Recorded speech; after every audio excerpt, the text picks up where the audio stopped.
এদিকে ভয়াবহ বন্যায় নোয়াখালীতে এখনো পানিবন্দী প্রায় ২২ লাখ মানুষ। জেলায় ১৩৩৬টি আশ্রয়কেন্দ্রে ঠাঁই নিয়েছে প্রায় ৩ লাখের বেশি মানুষ। জেলা জুড়ে দেখা দিয়েছে খাদ্য ও বিশুদ্ধ পানির সংকট। বন্যার্ত মানুষজনের জন্য সরকারিভাবে এ পর্যন্ত নগদ ৪৫ লাখ টাকা ও ১২০৭ মেট্রিক টন চাল ত্রাণ সহায়তা দেওয়া হয়েছে। আরও জানাচ্ছেন মিজানুর রহমান। বন্যার পরে সবচেয়ে ক্ষতিগ্রস্ত হয়েছে নোয়াখালী জেলার ৮৭টি ইউনিয়নের।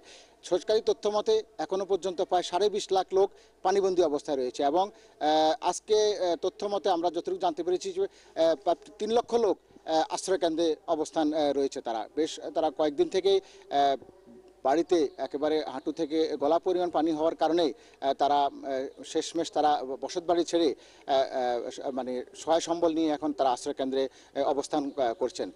আশ্রিত মানুষগুলো ইতিমধ্যে সরকারি বেসরকারি উদ্যোগে তারা বিভিন্ন ধরনের শুকনো খাবার এবং খাবার সামগ্রী পেলেও আমাদের কাছে অভিযোগ রয়েছে যে উপজেলাগুলোতে কোনোভাবে মানুষ যারা ত্রাণ দিচ্ছেন তারা যেতে পারছেন না, সেই সব জায়গায় মানুষ কিন্তু এই ধরনের খাবার থেকে বঞ্চিত হচ্ছেন। ফলে এক ধরনের একেবারে দুর্গম যে গ্রামগুলো রয়েছে সেই গ্রামগুলোর মানুষের মধ্যে একটু কিন্তু খাবারের জন্য কিন্তু হাহাকার রয়েছে এবং অভিযোগ রয়েছে।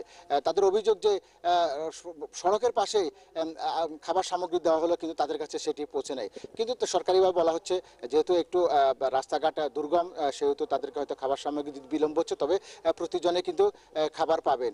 তবে ইতিমধ্যে পানি কিন্তু নামতে শুরু করেছে। গতকাল থেকে পানি আস্তে আস্তে কিছু নামছে, তবে পানির নামার পরিমাণ কিন্তু খুব স্লো, ধীরগতি। সেই ধীরগতিতে কারণে মানুষ এখনো যারা আশ্রয়কেন্দ্রে রয়েছেন তারা বাসা বাড়িতে আসার সে উপযোগী নয়। তারা কবে আসবেন সেটাও এখনো নিশ্চয়তা দেওয়া যাচ্ছে না। তবে পানি নামার সাথে সাথে আস্তে আস্তে কিছু রাস্তাঘাটের ধ্বংসযজ্ঞ আমরা দেখতে পাচ্ছি।